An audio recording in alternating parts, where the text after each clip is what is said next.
It usually begins in silence, a silence that looks peaceful from the outside. But inside your mind, it's a battlefield. You wake up, the morning light crawling through the curtains, and before your body even moves, your mind starts talking. A quiet whisper, almost invisible, begins to poison the day. You're behind. You're not enough. Why even try? It doesn't shout.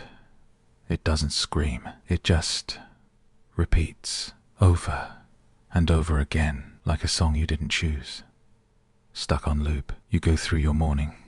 Coffee, mirror, phone. But it's there. When you look at yourself, you don't really see your reflection. You see your thoughts about yourself. And that's what hurts. Because deep down, you don't want to think this way. You don't want to feel heavy before the day even begins. You want peace. You want lightness. You want silence. But the mind doesn't stop. You tell yourself, I'll think positive today, and within 10 minutes, something happens. You spill coffee. You open your phone.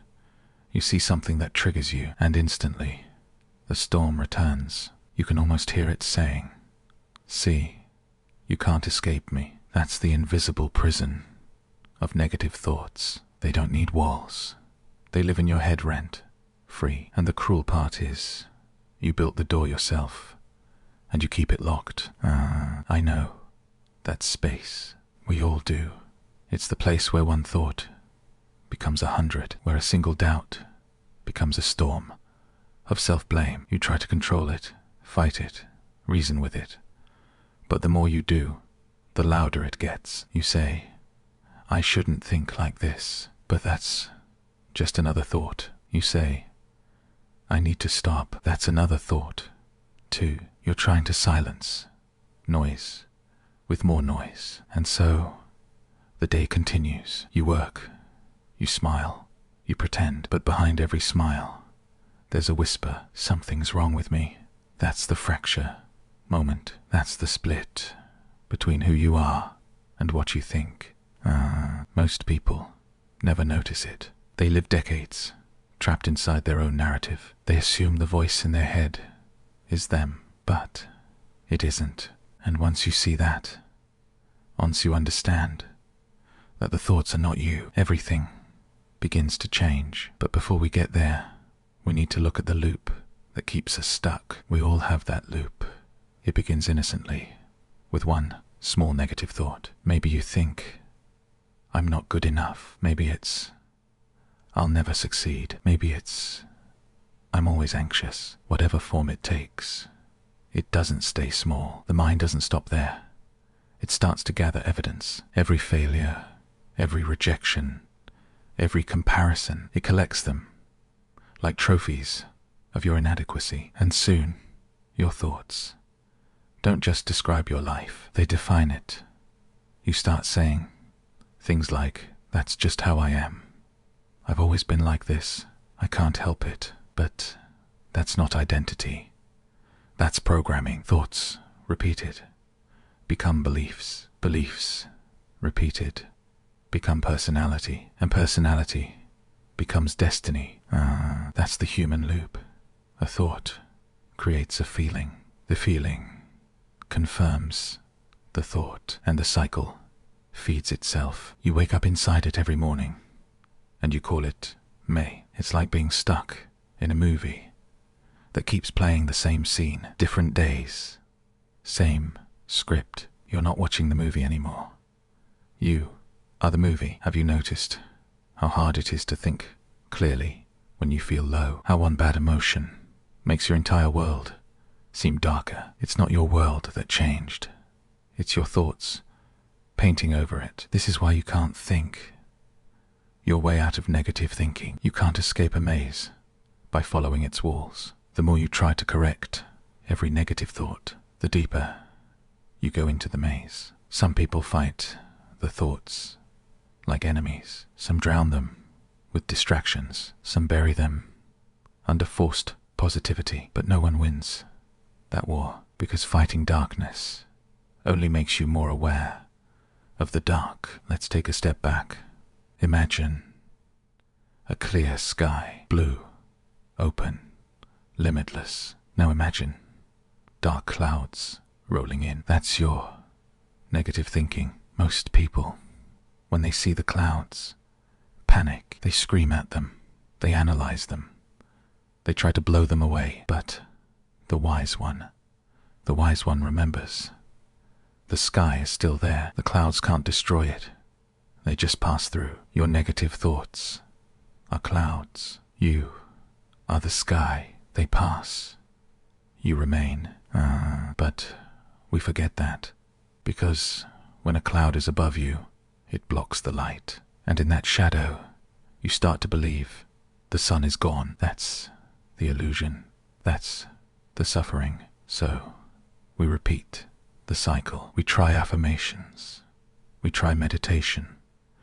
We try distraction, and for a moment it works. But the mind, clever, restless, ancient, finds its way back in. It whispers, "You're faking it. You'll never really change. You'll always be this way."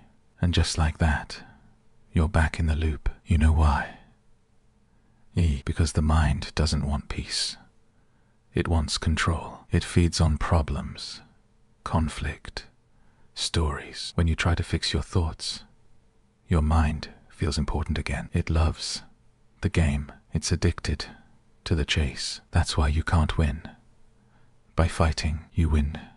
By seeing, by noticing the pattern without falling into it, by standing still when the thoughts try to pull you in. Let me ask you something.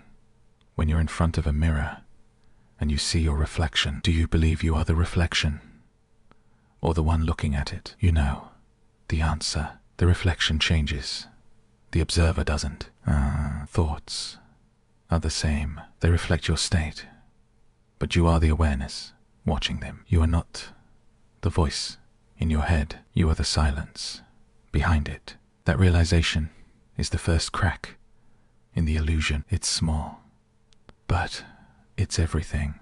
Because the moment you see that your thoughts aren't you, you stop believing every single thing they say. You stop reacting like a puppet pulled by invisible strings. You start watching, and when you watch long enough, the storm begins to lose its power. This is where the shift begins. But before we climb higher, let's look at how this illusion began. From a young age, you were taught to think, to analyze, to judge, to prepare, to compare. And there's nothing wrong with thinking, until thinking starts thinking you.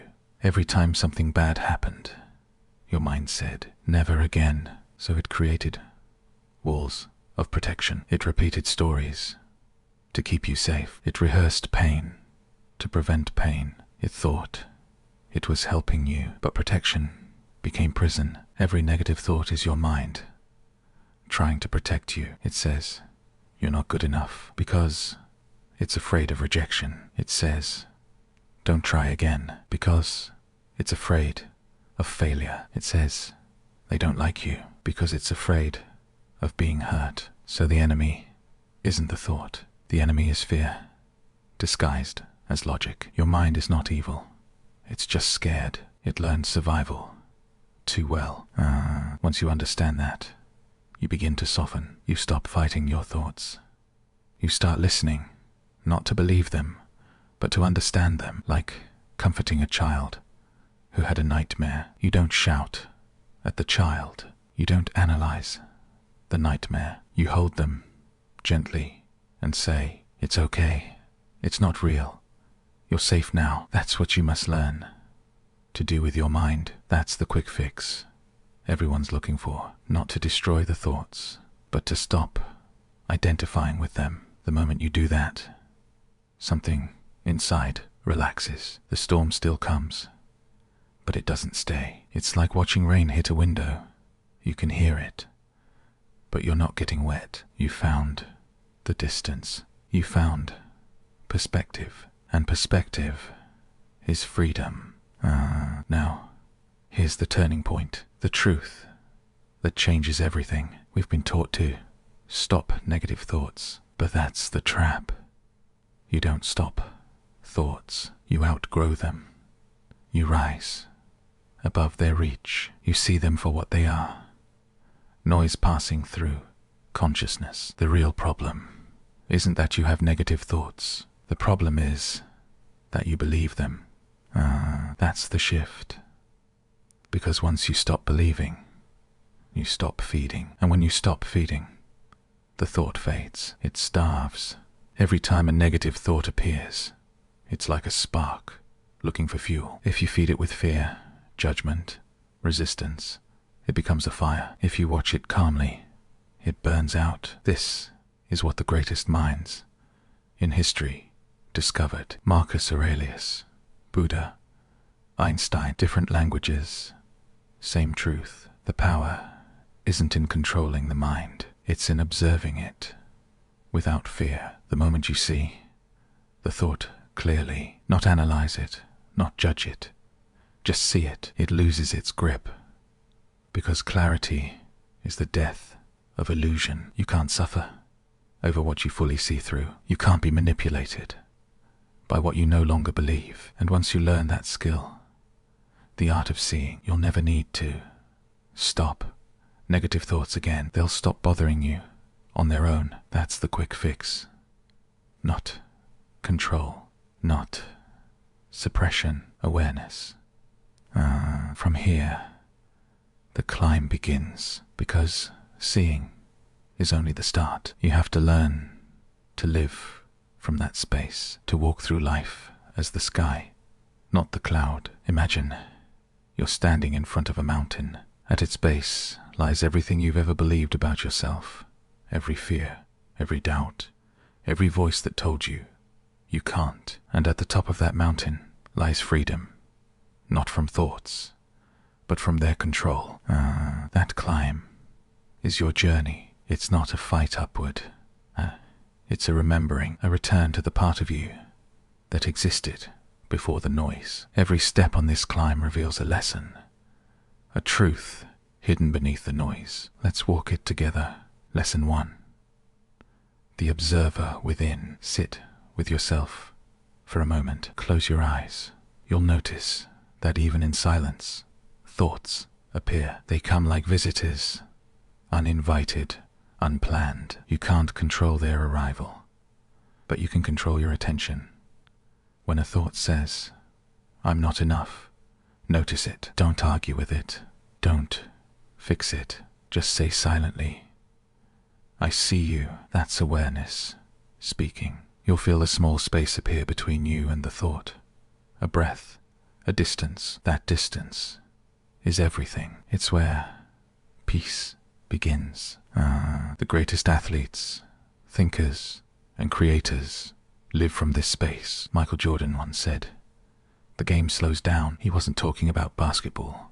He was talking about awareness. When the mind is calm, you see everything clearly. No panic, no noise, just presence. Awareness doesn't fight the thought.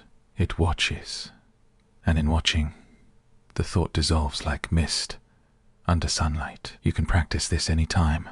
Washing dishes, walking outside, working. Notice the thoughts. And remember, you are the one who notices, not the thought itself, not the emotion that follows. You are the observer, not the observed. Lesson 2.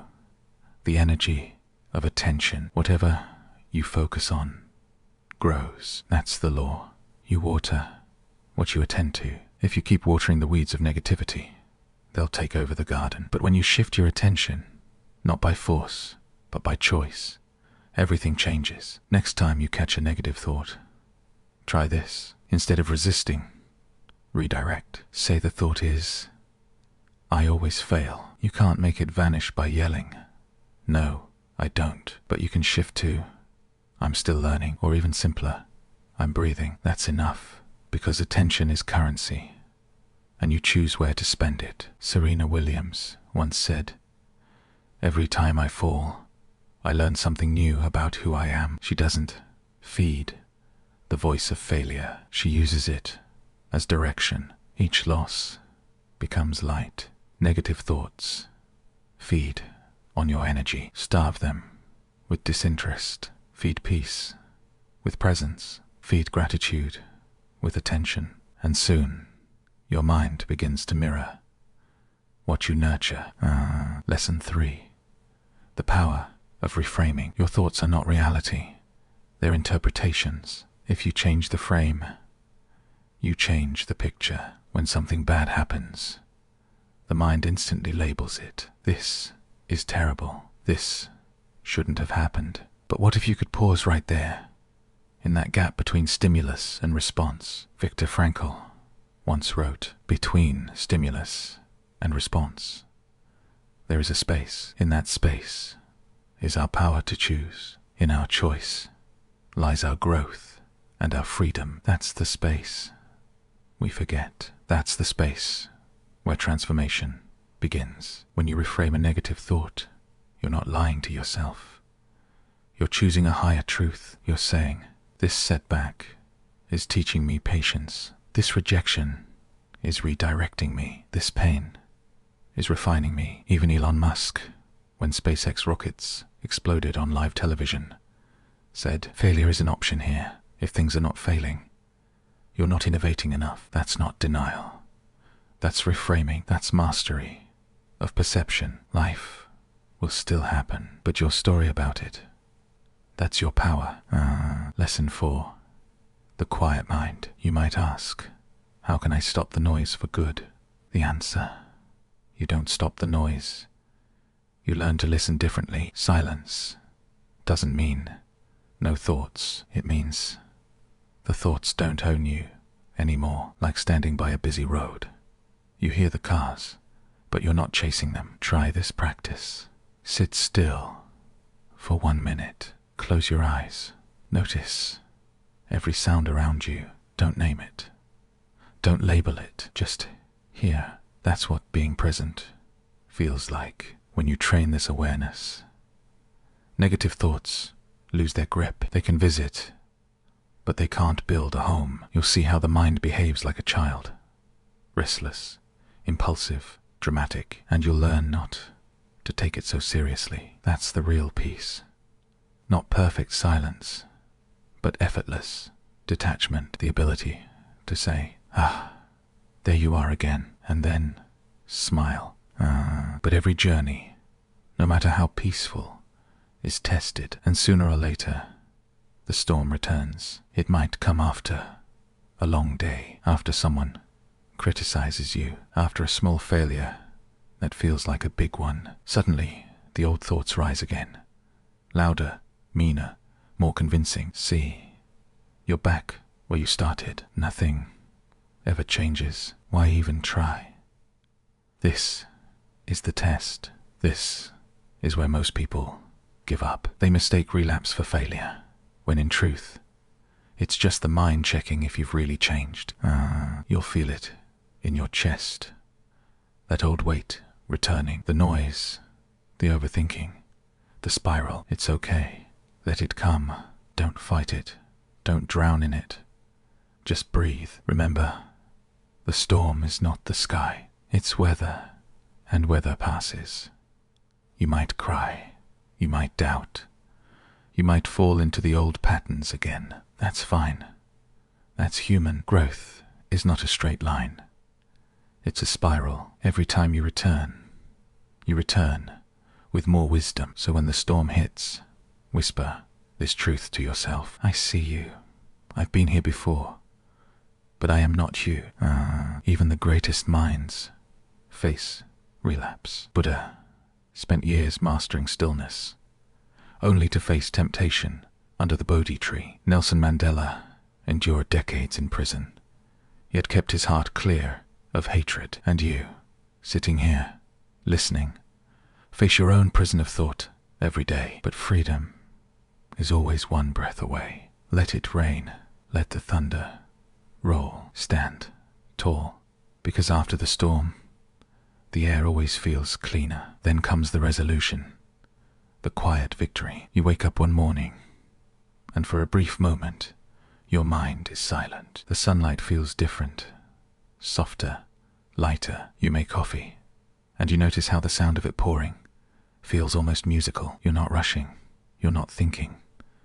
You're just here. That's the quiet Victory, not fireworks, not triumph. Stillness. You've stopped believing every story your mind tells you, and now you live from a place beyond thought. You begin to notice beauty again, in small things. The way wind touches leaves, the smile of a stranger, the rhythm of your own breath. You realize the world was never dull. Your thoughts just made it noisy. You find gratitude, not because everything's perfect, but because you finally see clearly. You've made peace with the voice in your head. You understand it will speak. That's its nature. But you don't have to follow. You're free. Freedom isn't silence. It's knowing that the noise doesn't define you. And in that awareness, everything softens. Now, when a negative thought appears, I'm not good enough. I can't do this. I'm failing again. You don't panic. You smile because you recognize the old trick. You know, it's just the echo of a frightened mind, and instead of believing it, you breathe, you stay still, you say, "Thank you for trying to protect me, but I'm okay now." You turn your attention to the present moment, to the sound of life, continuing all around you, to the space inside you that no thought can touch. That's where peace lives. That's where freedom breathes. The quick fix wasn't about control. It was about recognition. You can't stop the mind, but you can stop being the mind. When you learn to see your thoughts as clouds, you never fear the weather again. When you know you're the sky, storms don't scare you anymore. And that's when you finally understand nothing was ever wrong with you. The noise was never a flaw. It was just life, echoing through consciousness, asking you to wake up. You smile, because now you see. There was never anything to fix, only something to remember. You are not your thoughts. You are the space between them. You are not the pain.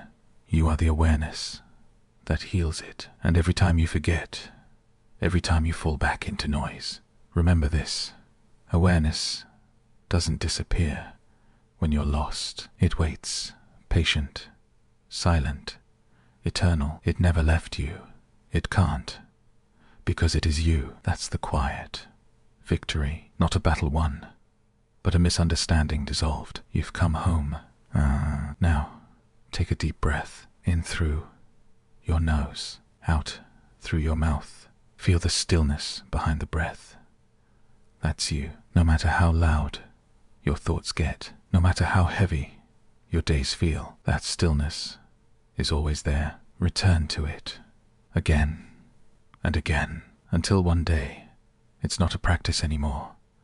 It's your nature, and when that happens, you'll laugh softly at how hard you tried to control the storm, because you'll realize the storm was never the problem. It was your resistance to it that caused the pain. Once you stopped resisting, you stopped suffering, and that's when everything became light again. You don't have to fix your mind. You just have to stop believing everything it says. Let the thoughts come. Let them go. They are not who you are. Remember this, even when it's hard. You are the sky. The clouds will pass. The light always returns. And when it does, when peace finally fills that space where chaos once lived, you'll understand the truth that was waiting all along. You were never broken. You were just thinking too loudly. Now, you remember the silence.